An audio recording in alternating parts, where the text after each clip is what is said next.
안녕하세요. 도잇 노드.js 프로그래밍 입문 3장 파일 관리하기 세미나를 맡게 된 한신대학교 에이드 연구실의 최현범이라고 합니다. 이번 세미나에서는 노드.js에서 파일을 관리할 때 사용하는 모듈과 파일을 읽거나 기록하는 방법을 배우고 꼭 알아야 할 몇 가지 개념들에 대해서 살펴보겠습니다. 목차는 이러합니다. 먼저 패스 모듈입니다. 패스 모듈에는 파일이나 디렉터리 경로를 다룰 수 있는 함수들이 포함되어 있습니다. 패스 모듈이 필요한 이유 중 첫 번째는 경로 구분자를 통일할 수 있다는 것입니다.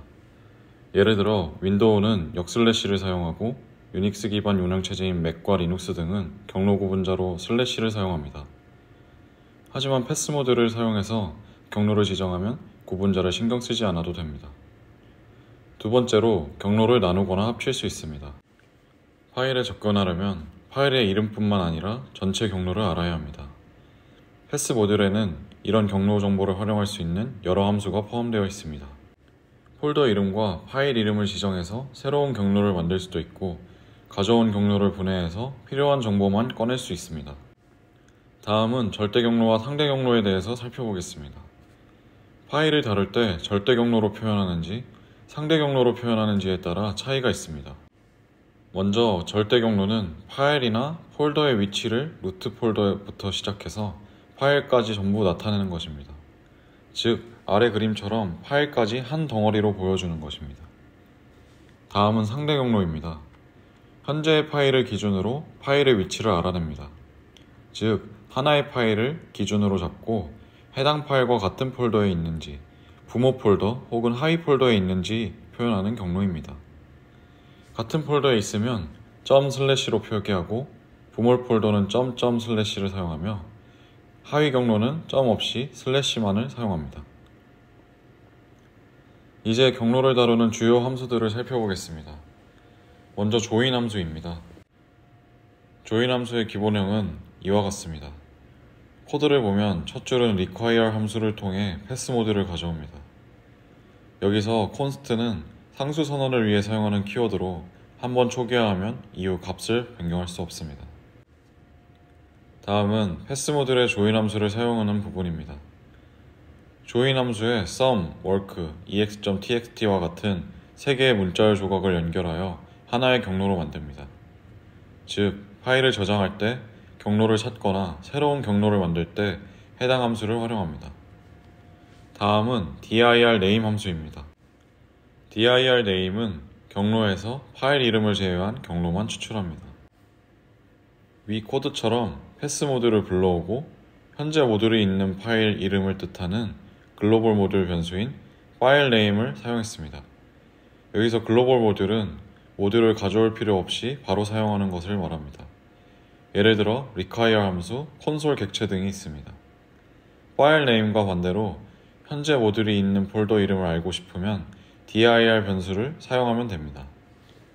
다음 코드를 보면 dir name 함수를 통해 경로만 추출하여 dir 변수에 할당합니다. 그리고 출력하면 경로만 나오게 됩니다. 다음은 base name 함수로 파일 이름만 추출합니다. 파일 이름만 추출하여 fn에 할당했고 두 번째 인자로 확장자명을 사용하여 확장자명을 뺀 파일 이름만 fn2에 저장했습니다. 다음은 extname 함수입니다. 이는 파일 확장자만 추출합니다. 마지막으로 parse 함수를 통해 경로를 분해해서 객체로 반환합니다. 예를 들어 하나의 파일을 분해하면 파일 경로, 이름, 확장자를 제외한 파일 이름 등이 출력됩니다.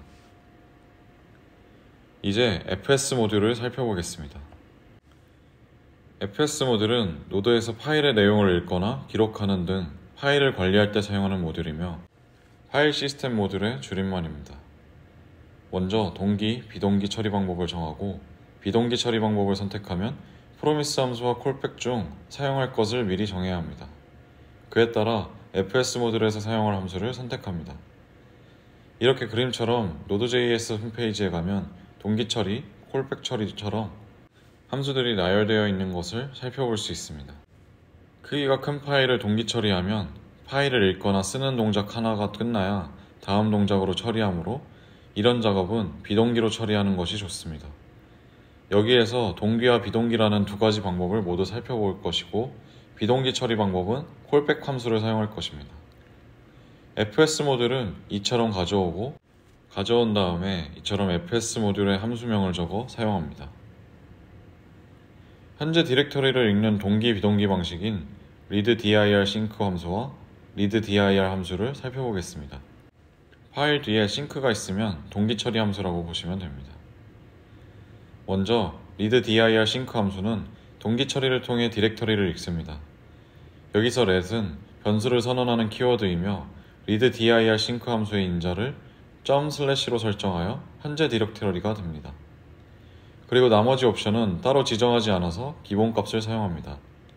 아래 결과를 보면 파일 이름이 들어있는 배열이 콘솔창에 출력된 것을 볼 수 있습니다. 다음은 비동기 처리로 디렉터리를 읽는 readdir 함수입니다.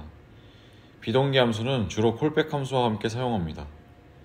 예를 들어 코드 두 번째 줄을 보면 readdir 함수를 통해 현재 디렉터리의 파일 목록을 비동기적으로 읽어오고, 읽기 작업이 완료되면 두 번째 인자로 주어진 콜백 함수를 호출합니다. 여기서 콜백 함수의 첫 번째 인자는 에러 정보를 담은 에러이고, 두 번째는 읽어온 파일 목록을 담은 배열인 files입니다.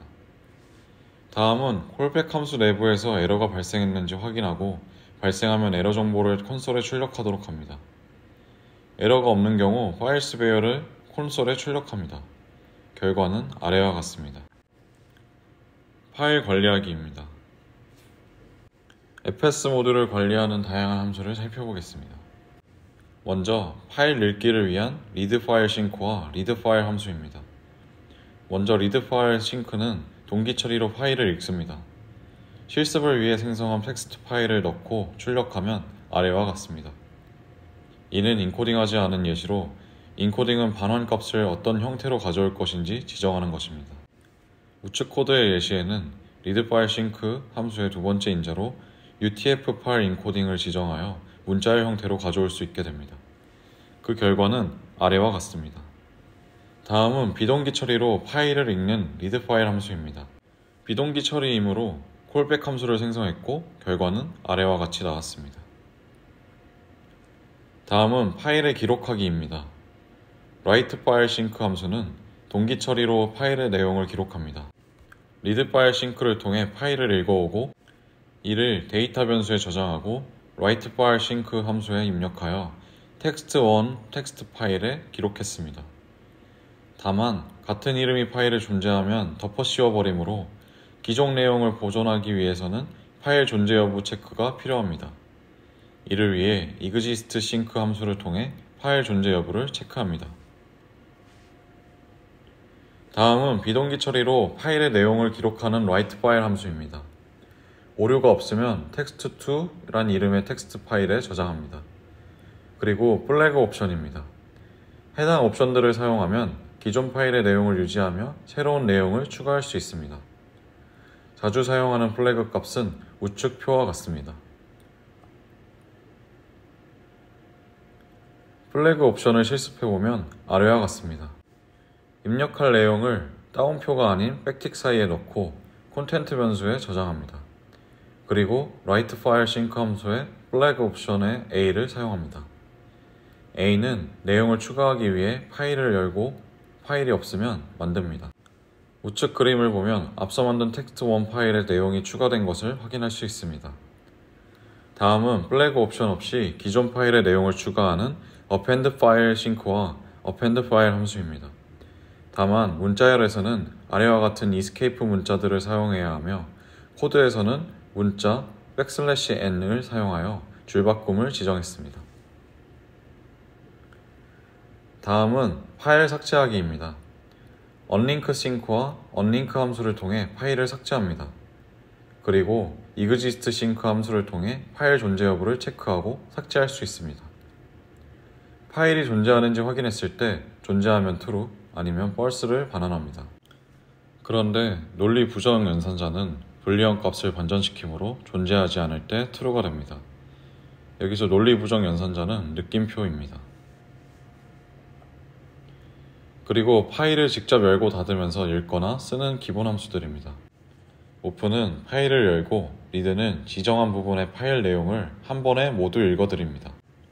라이트는 파일의 지정한 부분에 데이터를 입력하고 클로즈는 파일을 닫아줍니다. 아래 그림은 파일을 직접 열고 닫으면서 읽거나 쓰는 순서대입니다. 이제 디렉터리를 관리해 보겠습니다. 디렉터리를 만드는 함수는 mkdir sync와 mkdir 함수입니다. 우측 그림처럼 테스트 디렉터리가 추가된 것을 확인할 수 있으며 리컬시브 옵션을 true로 지정하면 아래처럼 존재하지 않던 상위 폴더까지 한꺼번에 만들 수 있습니다. 여기서 리컬시브는 반복한다는 의미입니다. 이제 만들었으니 삭제해 보겠습니다. rmdir sync와 rmdir 함수를 통해 빈 디렉터리를 삭제합니다. 이 함수들은 디렉터리가 비어 있어야 삭제가 가능하며 오류가 없으면 우측과 같은 결과를 출력합니다. 다음은 내용이 있는 디렉터리를 삭제하는 rmsync와 rm 함수입니다. 이는 디렉터리뿐만 아니라 파일도 삭제됩니다. 코드를 보면 리컬시브 옵션을 통해 test2 폴더 아래의 폴더들까지 반복해서 모두 삭제합니다. 앞 페이지에서 미리 만들었던 test2는 test3와 test4로 여러 디렉터리로 구성되어 있습니다. 이제 마지막으로 버퍼와 스트림에 대해서 이해해 보겠습니다. 노드에서 파일을 다루다 보면 자주 보는 용어가 버퍼와 스트림입니다. 버퍼와 스트림은 파일을 읽거나 쓸 때 한 덩어리로 처리하지 않고 작은 단위로 나눠서 시간을 절약하는 방법입니다. 먼저 버퍼는 파일을 읽어올 때 컴퓨터 공항에서 임시 데이터를 저장하는 물리적인 메모리 공간을 의미합니다. 파일을 읽어올 때 아래 그림처럼 전체 내용을 한꺼번에 가져오지 않고 한 번에 버퍼 하나 크기의 만큼만 가져오고 버퍼가 가득 차면 그 내용을 전달해 준다고 생각하시면 됩니다. 노드의 버퍼는 처음부터 크기가 고정되어 있고 내용이 이진값으로 저장됩니다. 즉 우측 그림과 같습니다. 따라서 UTF 옵션을 활용하거나 데이터에서 toString 함수를 적용하면 문자열로 변경됩니다. 결과는 이 콘솔 창과 같습니다. 다음은 스트림을 설명하겠습니다. 스트림이란 한 곳에서 다른 곳으로 데이터가 이동하는 것, 즉 데이터의 흐름을 가리킵니다. 서버에서 클라이언트로 혹은 클라이언트에서 서버로 데이터를 보낼 때 사용하는 방식으로 파일 전체를 내려받지 않고도 차례로 처리할 수 있어 시간을 절약할 수 있습니다. 메모리 사용도 최소화하여 프로그램의 성능도 향상됩니다. 이해하기 쉽게 그림을 보면 아래와 같습니다. 노드에서 스트림은 크게 리더블 스트림과 라이터블 스트림, 듀플렉스 스트림으로 나눌 수 있는데 일반적으로 백엔드 프로그래밍에서 자주 사용하는 리더블 스트림과 라이터블 스트림을 살펴보겠습니다. 리더블 스트림은 데이터를 읽기 위한 스트림입니다. fs 모듈의 리드 함수와 차이점은 리드 함수는 파일의 내용을 한꺼번에 가져오지만 리더블 스트림은 작은 크기로 나누어서 읽어옵니다. 그러므로 리더블 스트림은 주로 서버에서 용량이 큰 데이터를 가져올 때 사용됩니다. 리더블 스트림에서 사용하는 이벤트는 우측표와 같은데 자바스크립트는 이벤트가 발생하면 그 이벤트를 처리하는 이벤트 기반 언어로 노드에서 이벤트 처리 시엔 on이라는 함수를 사용합니다. 먼저 데이터 이벤트는 스트림에서 데이터를 읽을 수 있을 때마다 발생하는 이벤트입니다. end 이벤트는 데이터를 모두 읽었을 때 발생하는 이벤트입니다. 데이터를 모두 읽고 이후 작업이 필요할 때 사용합니다. 에러는 스트림에 오류가 생겼을 때 발생하는 이벤트입니다. 이제 코드를 보면 첫 번째로 create read stream 함수를 사용해 리드미 텍스트 파일을 읽어와서 read stream 변수에 할당합니다.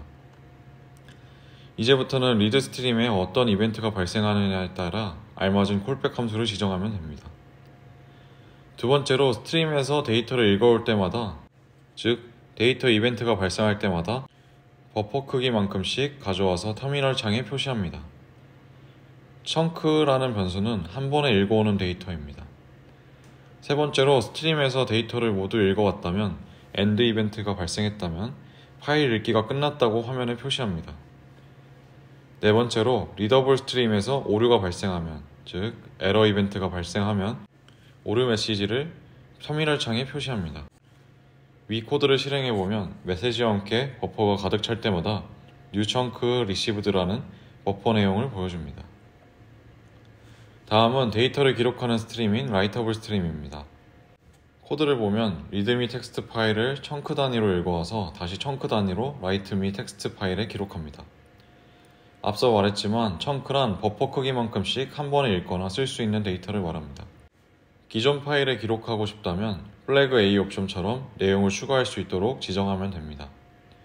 우측 콘솔 창의 결과를 보면 총 4번 나눠서 가져오고 기록했음을 알 수 있습니다. 마지막으로 파이프입니다. 두 개의 스트림을 연결하는 기능으로 노드에서는 리더블 스트림으로 읽어와서 라이터블 스트림으로 파일에 기록하는 방법을 자주 사용합니다.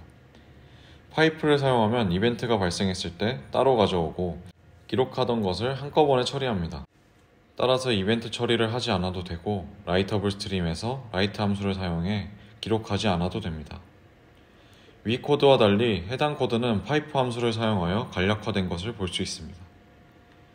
이러한 흐름을 그림으로 시각화하면 우측 그림과 같습니다.